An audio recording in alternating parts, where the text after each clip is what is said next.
Good morning सर्वांना. सीताराम. तर पावसाळा सुरू झालेला आहे आणि पावसामध्ये काहीतरी क्रंची अशी खुसखुशीत खायला सगळ्यालाच आवडतं आणि आमच्या बी घरी खूप सगळ्यांना आवडतं. तर आज मी करणार आहे पकोडे कांद्याचे. त्याच्यासाठी मस्त असे कांदे बारीक कट करून घेतलेले आहेत. कोथिंबीर आहे, बेसन पीठ आहे, थोडंसं तांदळाचं पीठ आहे, स्वादानुसार मीठ, लिंबू लागणार आहे, थोडीशीच कसुरी मेथी घेतलेली आहे, थोडंसं जिऱ्याचं पावडर घेतलेलं आहे, लाल तिखट घेतलेलं आहे, ओवा घेतलेला आहे. आता पहिल्यांदा आपल्याला ह्याच्यामध्ये टाकायचं आहे मीठ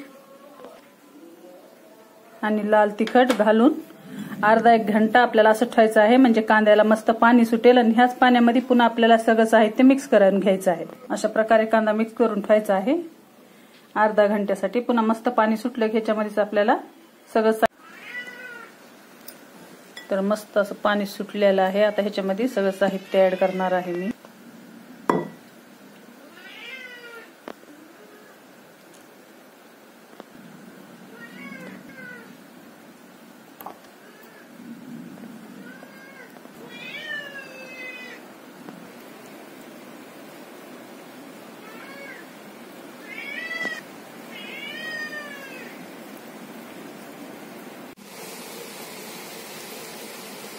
हे टाकलेलं आहे मी तेल.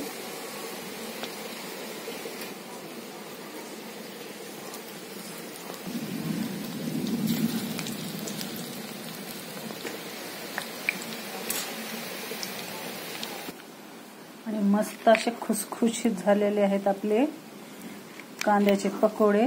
तर नक्की ट्राय करा. Subscribe the my channel.